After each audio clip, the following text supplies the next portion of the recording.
But I want you to understand that you, wherever you are on the earth, you are not a native anywhere.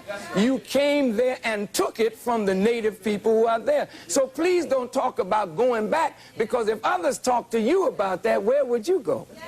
Pleased to welcome you to part 2 of the Donahue two-part program featuring Minister Louis Farrakhan, who at the end of our last program left an awful lot of unhappy people in our audience. Not necessarily unhappy at anything he said, but unhappy because they had no time at all to say anything. So this is our attempt to give you an opportunity to express yourself and ask Minister Farrakhan to respond. Whom didn't we... Yes, yes. I would just like to say that I am terrified that even you, someone who's obviously educated, has given up hope completely. Like when you call upon us, you say white folk, you say black people, Jewish people. Why can't we come together? We obviously can come together. We just have to. We just have to find a way to do it.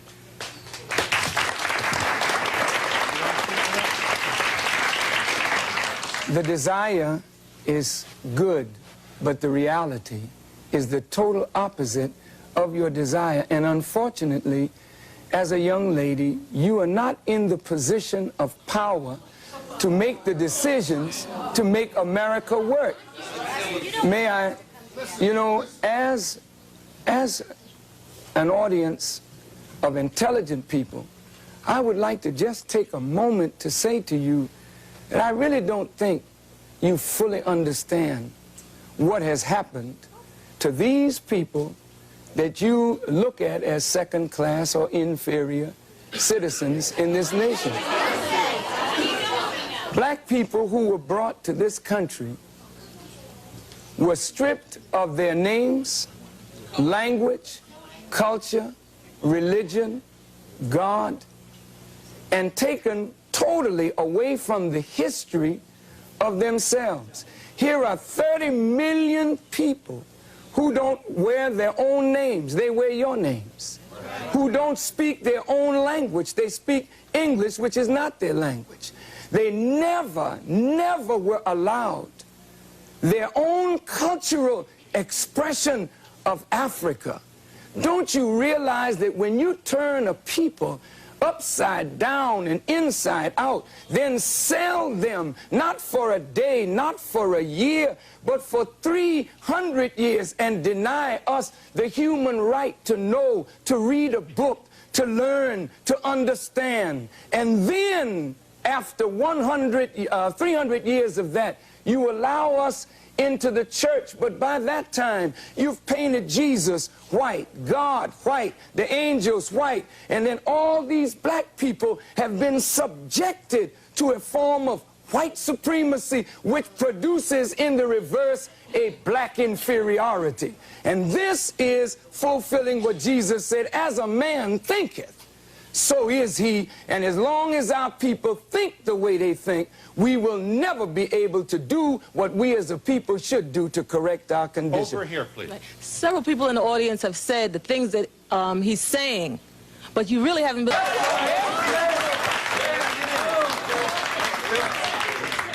What I'd like to say, there was somebody over there in the audience who said that they were afraid, they were scared when they were talking about what he was saying, you see.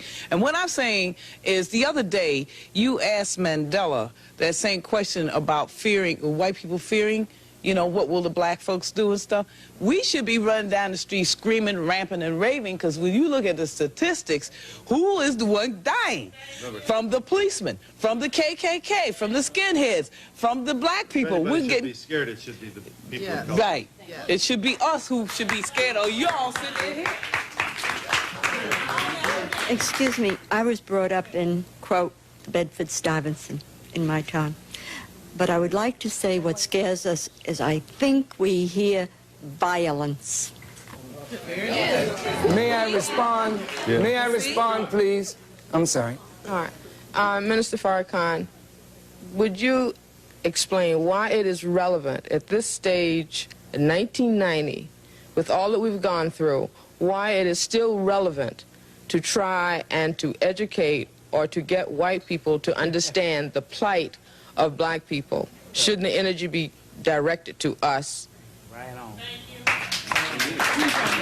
you. if I may, my work is directly to black people.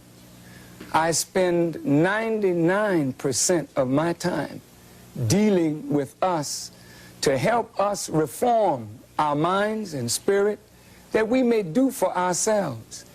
However, when you live in a society like this, and we know that in order to effect a solution to a problem between black and white, then there's going to have to be some meaningful dialogue between black and white in order to effect a solution. The young lady said she's afraid of violence. And isn't it sad that we who have been the victims of so much violence, now whites fear violence from us? We do not have a history of killing white people. White people have a history of killing us. See? And what you fear, may I say this, sir? What you fear, and it's a deep guilt thing, that white folks suffer. You are afraid that if we ever come to power, we will do to you and your fathers what you and your people have done to us. And I think you are judging us by the state of your own mind, and that is not necessarily the mind of black people. I'm with you in that you're talking about wanting to have meaningful dialogue, and that's a problem. You know, right away, I don't know what's going to make whites happy, for Pete's sake. You know, you're talking about trying to find a solution to your problem. You're trying hard to do that, and we're tuning you right out. We're arguing with you. We're not agreeing with anything. We're not trying to give you a chance. For Pete's sake, you know, what do we want?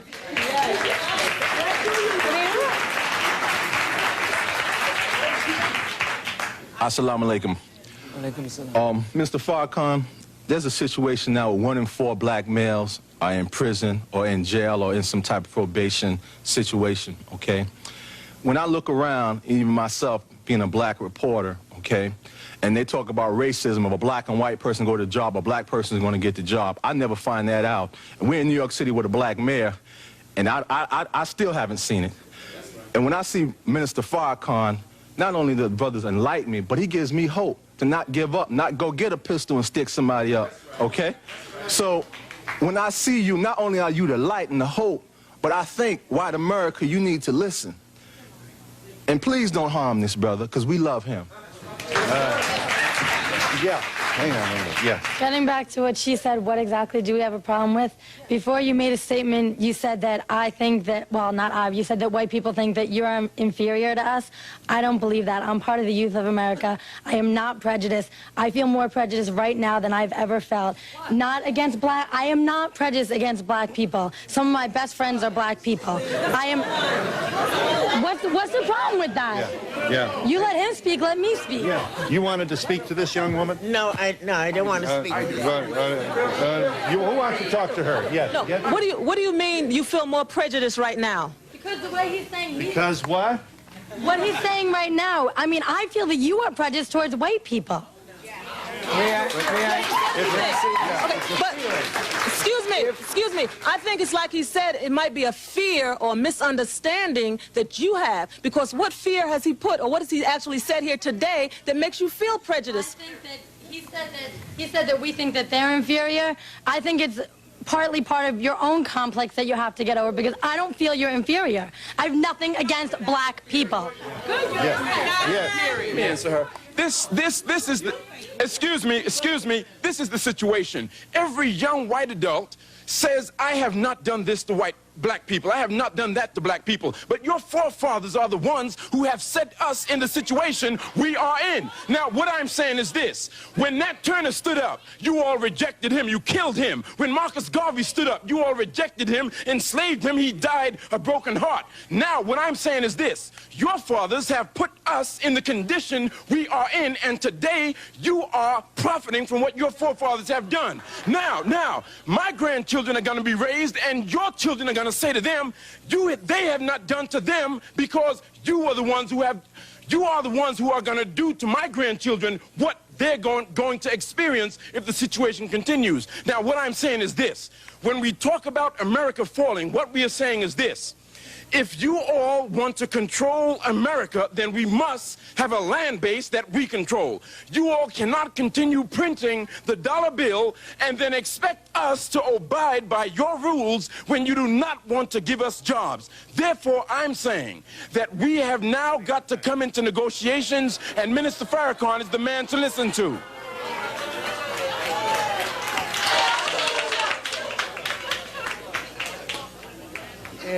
It becomes apparent more and more as we listen to each other and try to talk to each other that we don't perceive reality the same.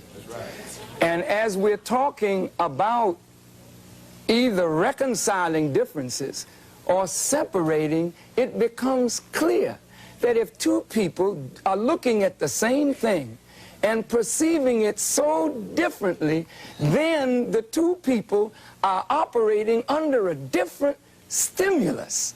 And so when the young lady says, I am prejudiced, to be prejudiced means to judge before the fact.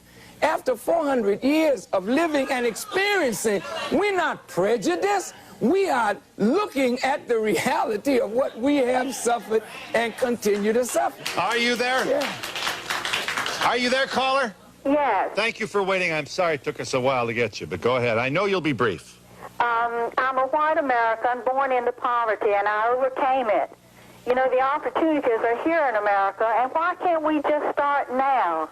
We hear all this violence. Why can't we just talk in a positive way and go forward instead of remembering all these things that are in the past that are negative? They were not good for blacks, not good for white. Yes, Minister Farrakhan commenting. According to the State of Black America by the Urban League, if we started right now, they said, we could never close the gap to black poverty and white poverty.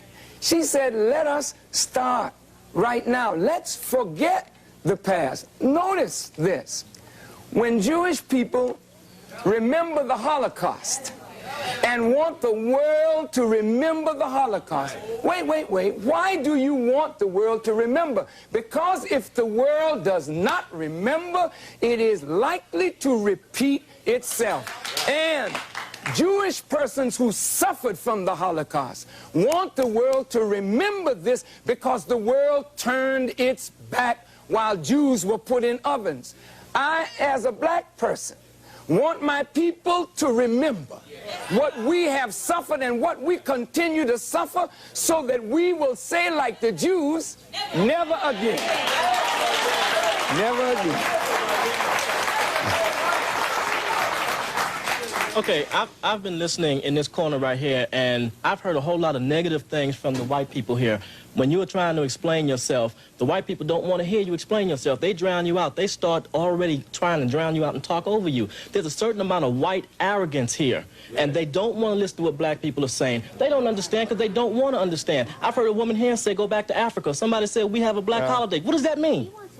So what does that mean? He did not say that. He said, if we have a choice, what some of us can go and some of us can stay. Remember, but there's no understanding in here. People are just trying to talk. To those arrogant persons, you know, when you tell us go back, please remember where you came from. And when you want to relegate somebody to a specific place, just remember what your origin is in this world. Please, I'm not trying to be disrespectful, but I want you to understand that you, wherever you are on the earth, you are not a native anywhere. You came there and took it from the native people who are there. So please don't talk about going back, because if others talk to you about that, where would you go?